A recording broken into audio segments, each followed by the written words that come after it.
Заострена реторика и жестоки обвинувања. На 2 месеци до изборите партиските соопштенија се почести, а фокусот во нив е главно на политичките опоненти.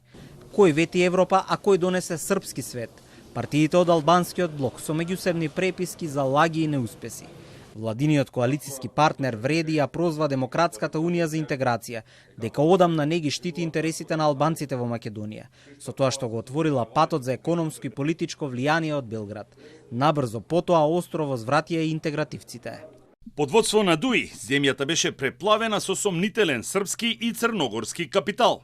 Во 2025 година ДУИ отворено се обидува да ја дестабилизира државата, водејќи политика на уцени и блокади.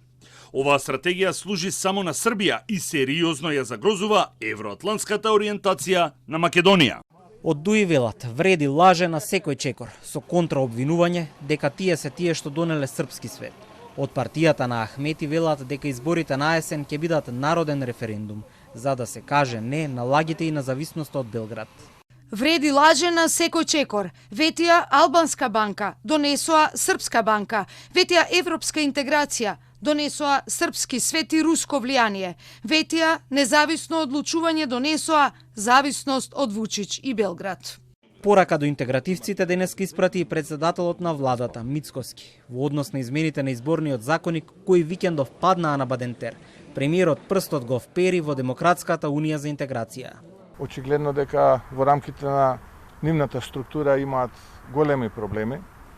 Се обидуваат со одредени трикови да направат притисок за да бидат повторно во владата. Ќе мора да се навикнат, да извлечат поука, да се реформираат и можеби на некои следните избори ќе бидат конкурентни.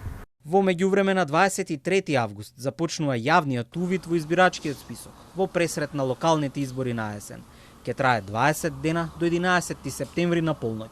Државната изборна комисија ќе го потпише заклучениот избирачки список најдоцна до 3 октомври.